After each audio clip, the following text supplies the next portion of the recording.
नमस्कार। धर्मर ये पवित्र मंदिर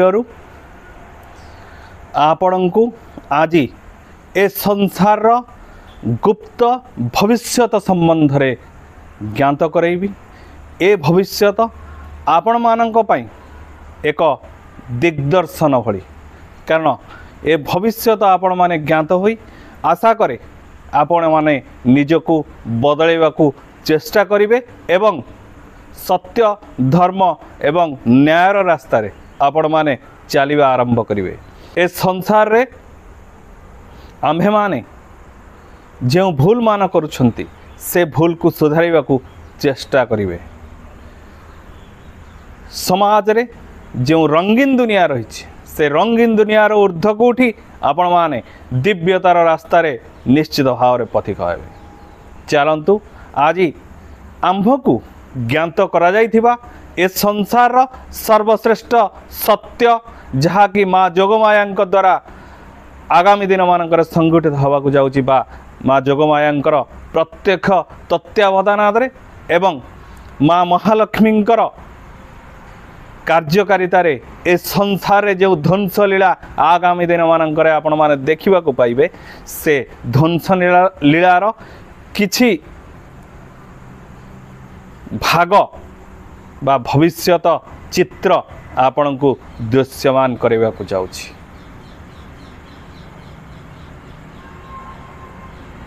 पश्चिमे बुड़ीबू पूर्वे उठिबू, पश्चिमे बुड़ीबू पूर्वे उठिबू, पुणी पूर्वे बुड़ीबू पश्चिमे उठिबू, पुणी उत्तरे उठिबू दक्षिणे गाजिबू। अर्थात ए संसार रे जेतबळे प्रभु श्रीकृष्ण धरावतरण करथिले से तांकर अंतिम लीला समापन करथिले पश्चिम तटर द्वारिका नगर रे, पश्चिम तटर द्वारिका नगर रे। तापरे श्रीकृष्ण लीलार समापन परे पूर्व दिगरे अर्थात उत्कल प्रदेश रे प्रभु श्री जगन्नाथ श्रीकृष्ण ब्रह्म रूप रे आगमन करी कलिजुगर लीला करथिले। जेतबळे कलिजुगर समापन हवा को जाउ अछि, कलिजुगर समापन सहित पूर्वे बुड़ीबे अर्थात एई उत्कल प्रदेश रे प्रभु श्री जगन्नाथ तांकर लीला समापन करिवे एवं तांको स्थान रे जे कार्य करिवे से लीला पश्चिम रु आरंभ करिवे। अर्थात पश्चिम प्रदेश मानकरे ध्वंस लीला अर्थात ए संसार संहार लीला अनुष्ठित हेबो, जहाँकि आपण माने दृश्यमान करि चलिचंती, जहाँकि आपण माने दृश्यमान करि चलिचंती। एहार भयावहता एते मात्रा रे हबो जहाँकि ए संसार रे एक परिवर्तन आनिबो। तेणु पश्चिमे उठिबू अर्थात पश्चिम रु ही प्रभुंकर लीला आरंभ हेबो, जहाँकि हेई सारिछि। आंभे आपण को प्रकाश करिथिलु 2020 मसीह संहार लीलार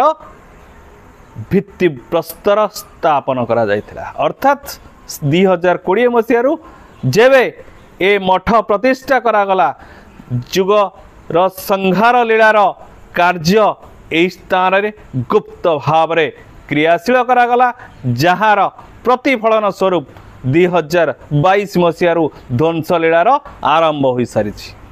तेणु आपण माने खोजु थांतु उत्तरे उठिबू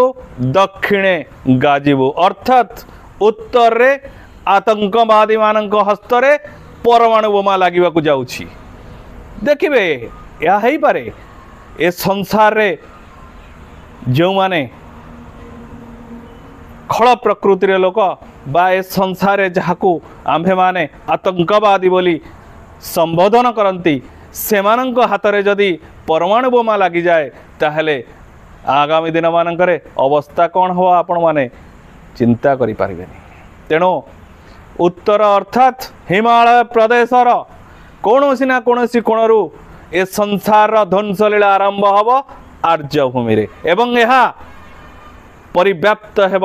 दक्षिण प्रदेश अर्थात आमर श्रीलंका जाए आमर श्रीलंका जाए जेहेतु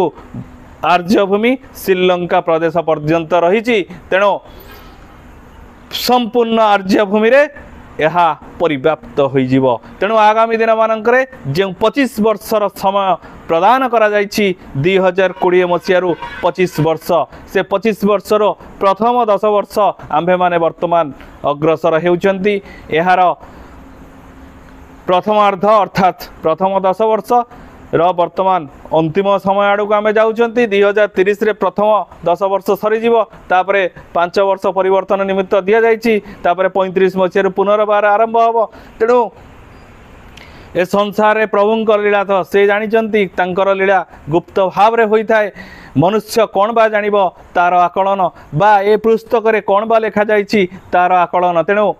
जो आकलन आम्भे माने करंती ताठरू विराट रूप नहीं थाए ध्वंस लीला तेणु ए संसार रे वर्तमान समय आसीची निजको परिवर्तन हेबार एवं निजर परिवार एवं निजर संतान संतति मानंकु आम्भे जदि सही सलामत बा संसार निरापद बा सुरक्षित रखिबा को चाहंती आजि ठारू सत्य धर्म न्यायर रास्ता रे चलिबा मोर निवेदन रहिला नहेले ये जो ध्वंस लीला आरंभ होश संहार ये जो लीला आरंभ हो निश्चित भाव में दिने आम को नहीं विनाशर रास्तार पहुँचेदेव यह कहवा बाहुल्य एतिकी कही रोची नमस्कार समस्तंकर मंगल हो एवं संसार रे सत्य धर्म न्यायर जो प्रतिष्ठा निमित्त माँ महालक्ष्मी अग्रसर होइछंती ए ध्वंस लीला रे निश्चित भाव में तांकर जय हेब एवं सेई मांकर जय रे आमे माने समस्ते सामिल हेबा एवं ए संसार सत्य युग को निश्चित ए संसार को आनिकी एवं पहुँचेबा प्रभु श्री निराकार ब्रह्म जहाँ सूक्ष्म निर्देश बा स्थूल भाव रे इच्छा करथिले ताहाको निश्चित आगामी दिन मानकरे पूर्णांग करिवार व्रत नै आम्भे माने अग्रसर होउछु बा कार्य करि चलुछु तेणु आपण मानंकु सावधान हबार समय आसीची एवं निजको परिवर्तन होई ए रंगीन दुनियार ऊर्ध्व को उठी दिव्यतार रास्तार चलिबाकू मोर निवेदन रहिला एति कहि रोची नमस्कार।